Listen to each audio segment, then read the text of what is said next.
Thanks so much for joining us today. Do you mind introducing yourself? Not at all. Hi, Kimberly. My name is Molly Mobley, and I am a registered nurse of 9 years. And I am a health informatics student at George Mason University with a concentration in health information management. Wow, that seems very accomplished. For those outside the medical field, can you break down what that is? What's uh, perioperative? Is that before operations? Yeah, so kind of surrounding, so peri means around, so it's surrounding the operative process.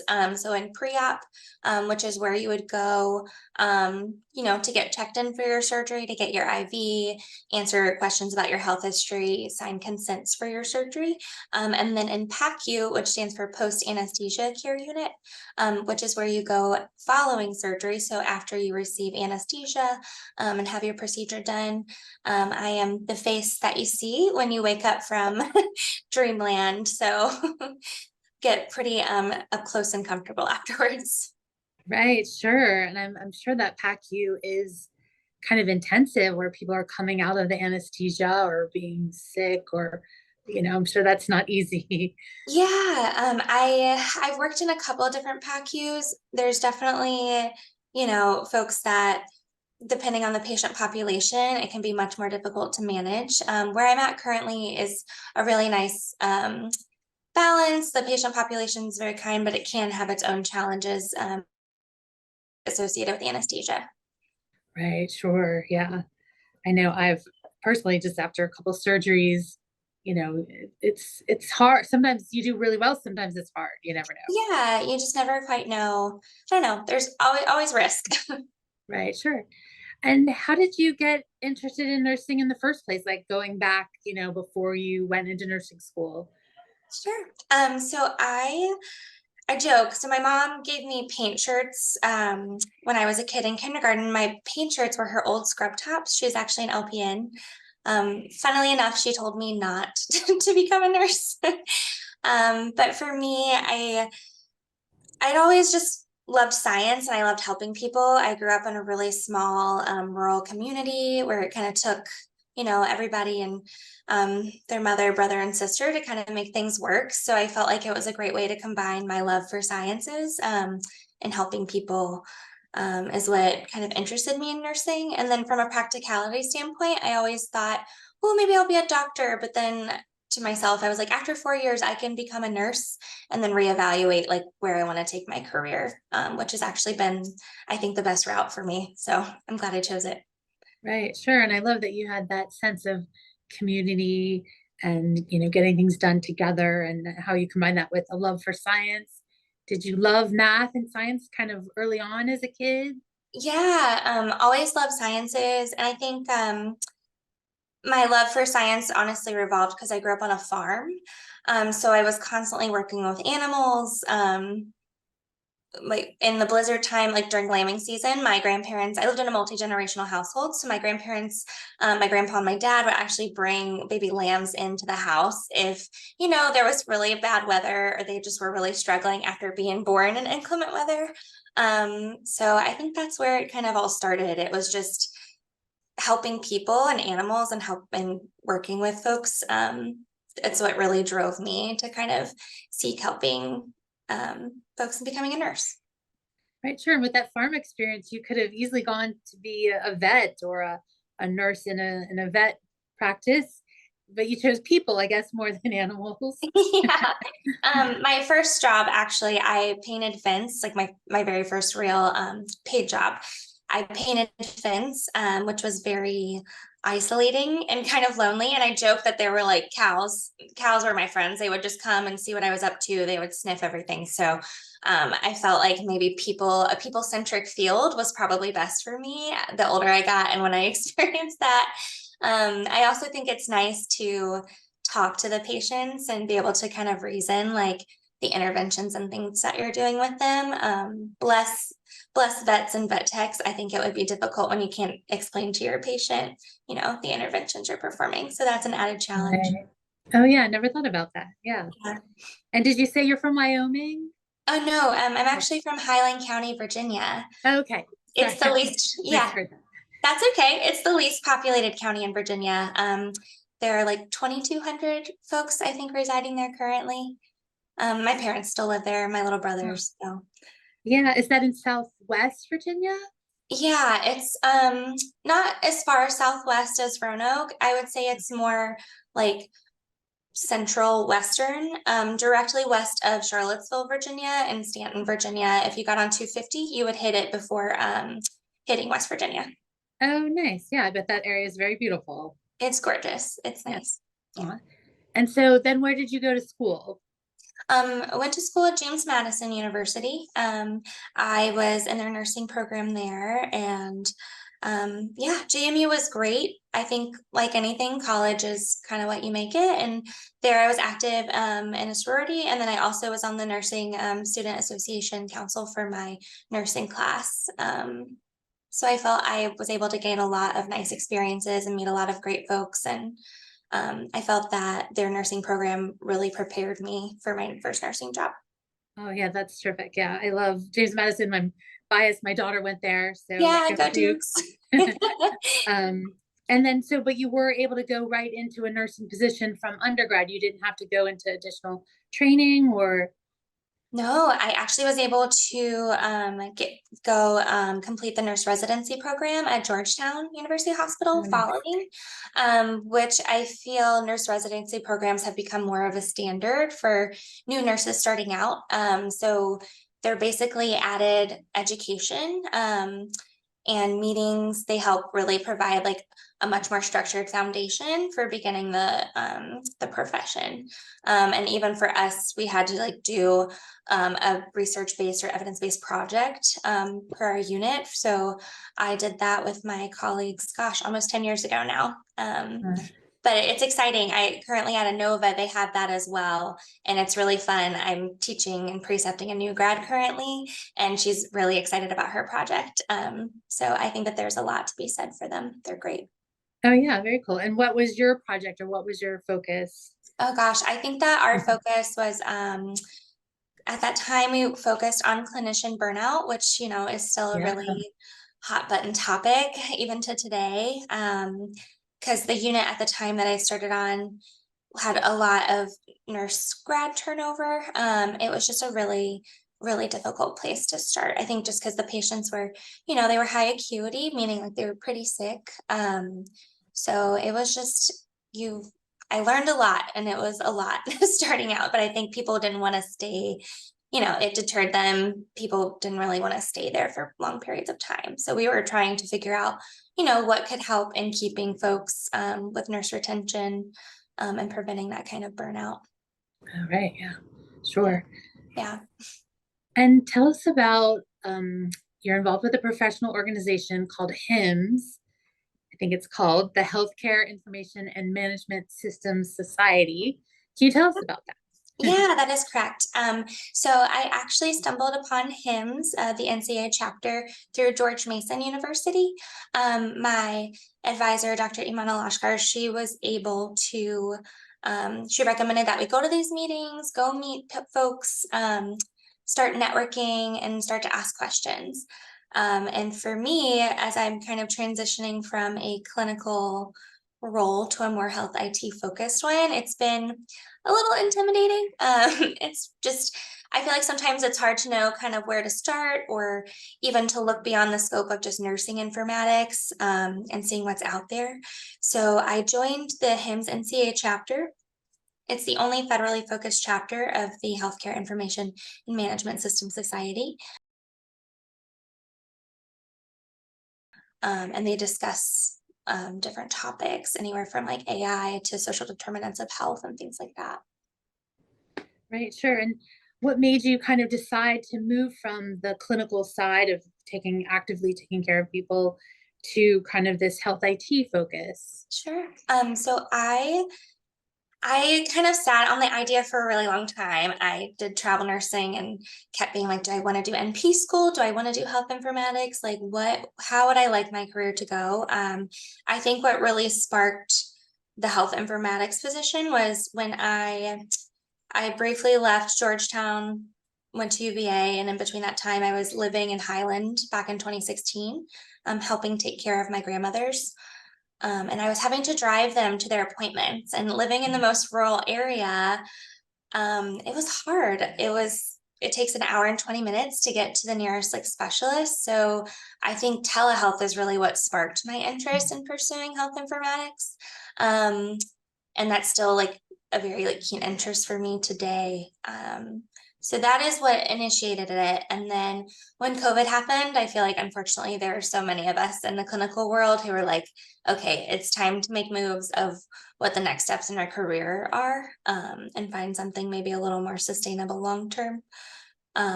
So yeah, that motivated me to go back to school. Right, sure. And so then what kind of program did you pursue to go back to school for health informatics? So it is the Master's of Science in Health Informatics. Is what the degree is, and it's at George Mason University. They have a couple concentrations, I think.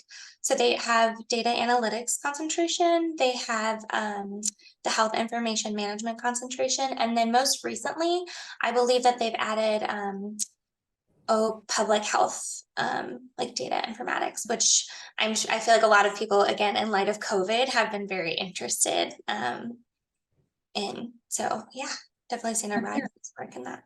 Yeah, that's very interesting. And kind of given the technology advancements, and I kind of work in the military side of information technology, but it's hitting across every sector: health, education, finance has long seen technical advances, but the confluence of data and sensors, and it just is fascinating. And so I'm so glad to hear your perspective from the health side of Yeah, IT.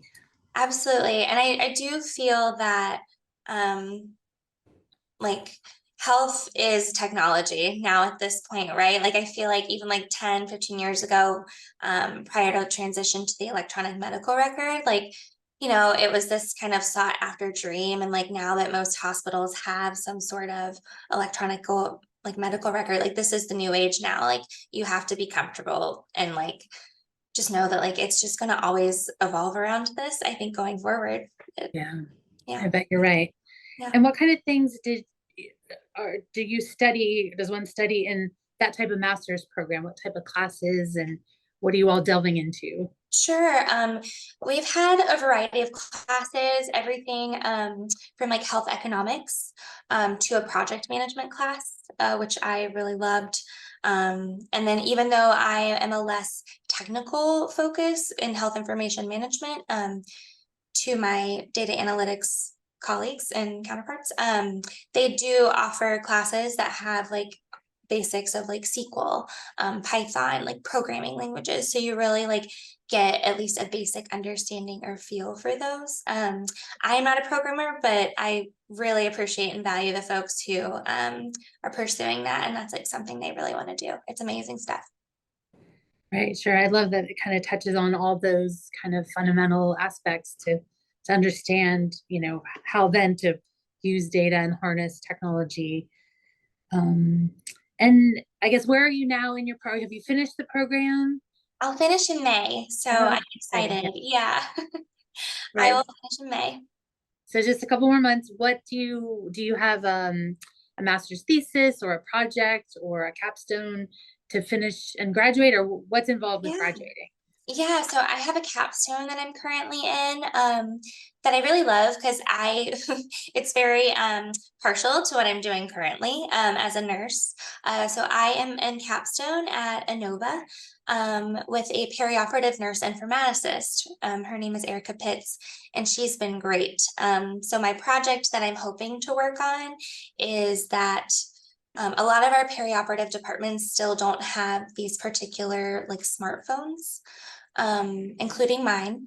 So I am working on a project proposal using data from other units and research to essentially show why there should be stakeholder buy-in to getting these phones, not only because they had a something called Epic Rover, which is where you can access Epic, which is an electronic medical record on these phones to do things like portably, like scanning, administering looking through a patient's chart with these handheld devices. but also they are rolling out like apps. They recently started an initiative at Inova called Inuva, where there can be nurse virtual assistants on an app on your phone. So if you have a patient who has like, let's say a colostomy bag and you're like, what do I need to change this? Or is there something particular? And maybe you can't find a resource on your unit at that time because everyone's short staffed and busy. Or if you just have general questions about any kind of nursing care, there can be a resource there for nurses to access through these phones. So sorry, long story short, essentially I'm working to get the buy-in to where perioperative systems will have these. Perioperative is its own beast. And I think because we're in the bays next to patients all the time, sometimes they feel like maybe there isn't a need for them. So maybe they're less inclined to buy them. But I think moving forward, there's going to be different things other than just scanning medications that we'll be using the phones for. So, Right, sure, to have that kind of um, thing for patients to kind of have nursing care at their fingertips with the yeah. device. Yeah, love that. Yeah. Yeah, that would help with the fear and just kind of, uh, you know, just increasing care, I think. It sounds Yeah. like. Yeah, and definitely being a resources for the nurses who are there directly like taking care of patients, just having that added value and education just to help ensure safety and making sure the appropriate care is given. Right, sure. And I love how you reached out to PIMS, a professional organization, as you're making that journey from clinician to informatics technology. Um, any advice you have about to others about harnessing an organization like HIMS or any other professional organization? Absolutely. I I again, it goes back to how I grew up. I feel like being in a small community, you really rely on folks, and it's very helpful, I think, to help you advance like who you are as a person. And I feel like through this organization, I've been able to find community and find like-minded individuals who have similar goals. Um, that can introduce me to all kinds of different people or even ideas and aspects of health technology that I didn't even like consider, in my little like nursing bubble. It's really broadened my horizon. So I highly recommend joining an organization, one that folks find that, I don't know, they can find their community and their fit. I'm part of their mentorship program, which has been amazing. Jason Windsor is my mentor, and Jasmine Carr is, she's leading the program right now, but it's been awesome. Before every meeting, we end up having these sessions where we can actually discuss resumes. We'll talk about leveraging social media to make you more hireable. We'll work on elevator pitches, interview prep, all of those kinds of things. So it's really been an invaluable resource, and I highly recommend, like, especially if you're pivoting from, you know, careers essentially, like I think it's pretty great. And even if you're just starting out in undergrad, I wish I had done something like this like 10 years ago. It would have been awesome. And Yeah. do you have any initial advice on how to be a good mentee if you're on that side looking for help? And then if you have advice for mentors who are helping others, kind of what's the best way to be a good mentor? Absolutely. So as far as mentees, again, I think sometimes you get what you give. So I think just, to the best of your ability, like be a great participant, like ask questions, volunteer where you can. I know sometimes it's hard if you're working and in classes and volunteering, but I mean, this is how, by volunteering, it's how I'm here on this podcast chatting with you. So just be open-minded and take risks, just putting yourself out there, not being afraid to take risks, and then reaching out to your mentor and letting them know that you're interested and just asking all the questions that you can. Absorb it like a sponge. Right, I love that. That's good advice. Yeah, and then for mentors, I I think it's just reaching out, being approachable, being kind. I think not gatekeeping the secrets to how you got there, and just being honest. Like I think at the end of the day, we're all just kind of trying hard and wanting to do well in what we do. So I think yeah, just being forthright and honest and open to all of what we have to ask. Right, sure, I love that. And the reason why I got to meet you and have you on the podcast, I was grateful you had volunteered at one of AFCEA chapters event. It was the AFCEA Bethesda Health IT Day Yeah. recently, like end of January, and you got to meet our Vice President of Communications, Sandra Johns. So how did you get involved in that volunteering position for that event, and I guess early thoughts about kind of the AFCEA side of things? Yeah, absolutely. So, this was my first experience with AFCEA. It was really cool. I thought all of the panelists were wonderful. Again, very eye-opening. And so fortunate to be in the DC area in this federal space because I do feel like you just get to experience and see so much. And then we also got to, reap the benefits of being able to meet folks, see these panelists, and just learn a lot. So yeah, it was great. Yeah, it's a good advice if you see a conference in the area. And I can't speak for every organization, but they all kind of need volunteers, and it's a great way to, like you said, meet people and then hear what the panelists expert have to say and give a Yeah, little of your time. definitely. And in the DC area, AFCEA, or just the sheer numbers of things, we're kind of blessed to have a lot of chapters. We have the DC chapter of AFCEA, the Northern Virginia chapter, NOVA, the Fort Belvoir chapter, Potomac, Yeah, Quantico, and then we have Bethesda. And Bethesda is so great. They've really carved out a unique niche that's different than the other chapters, that is focusing on health IT, and also they go into law enforcement and homeland security. So they bring a unique perspective to it. But if anybody's not familiar with AFCEA Bethesda and is in the health industry, definitely check it out. The Health IT Days were kind of the biggest event, and that was last month, as we said. But I'm sure they have other events, through the rest of the year. yeah, absolutely. And like just this experience through HIMSS being able to go to this AFCEA conference, I'm like now looking, I'm like, can I join the AFCEA Emerging Leaders Program? Can I go to these events? Like it's just opened a lot of doors and areas that I never even really thought to look prior to. So it's been great. Yeah. And so the answer to all that is yes. Yes, you Yeah. can. Yes. Great. Thank you. I'll turn in my application. Aw. And I also love to pick your brain as far as if there's any kind of healthcare technology that you're seeing or learning about that kind of we should be aware of, like what's coming down the pike.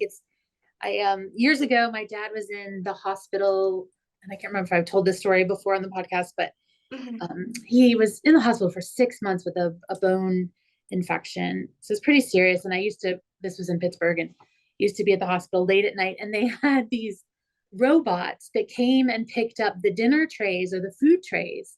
And they were cool slash creepy because, you're like, I'd be in the hallway, this dark hallway with this robot coming at me that would pick up the trays. But I thought, oh, that's kind of cool. That's helping.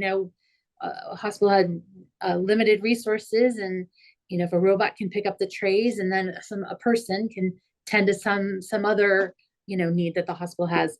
I don't know. Are there any technologies that you see that we should know about or that you can share?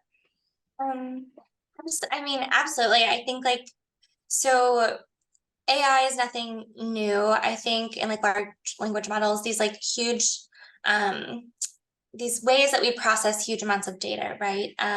So I feel like that was like the general theme of like the health IT summit was like AI and healthcare and how is this going to shape. I really like the idea of like learning about the ethics in AI and making sure that that is, all in line with our values and goals and making sure that that's all done appropriately. So I don't know. I feel like we're on the cusp of where we're about to see a ton of like exponential change within the next 5 to 10 years. Again, I feel like this last 10 years really focused on that push for EMRs, and now it's going to be a focus on how can we make how can we improve health outcomes based on the data that we're inserting into these health records and how we can make it valuable data. So piggybacking off that, I feel what I'm excited about is as a nurse in this realm is really, spreading to other nurses again, as I said before, like healthcare has become its own like branch of technology, and it's going to start being there. And we as nurses insert a lot of data into these EMRs, into the charts. And I think like as it's taught, it's from a legal perspective, it's like you have to chart this way, in the event that you'd have to go to court or etc.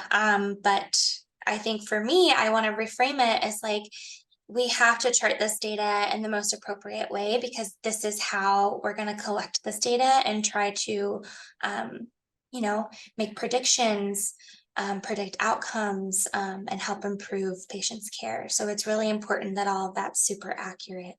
I know that's not as exciting as like a robot maybe it's delivering or helping with the trays. But I think it's making sure nurses are inputting data correctly and the technologies we develop just actually help improve and they're not just another barrier or another added job for the person who has to keep that technology in check, right? Like nurses, for example, we have interoperability with the monitors that the monitor will transfer the data over to where I can just click a button and it files automatically. But, occasionally you have a patient who's like moving around and the heart monitor reads like 200 beats per minute. And it's like their heart rate wasn't that high. So when I document that, I got to make sure that I adjust for that. So it's, we still need the people to keep it all in check, but I think that there's going to be a lot that can come forward that can help us with our job and help patients for sure. Right, sure. And to have that electronic medical record right there with the electronic chart right there. Yeah, I can see how potentially powerful that could be. Yeah. Um, I know my mom years ago, she worked at Children's Hospital in Pittsburgh as a child life specialist. And so she had to kind of use charts and use the information, but that was paper. They Yeah. had it on a card or a physical paper. So to think that you can kind of pull that up from anywhere you are, um, that sounds great. And I love how that will, you know, kind of exponentially, I don't know, grow, I don't know, care and data.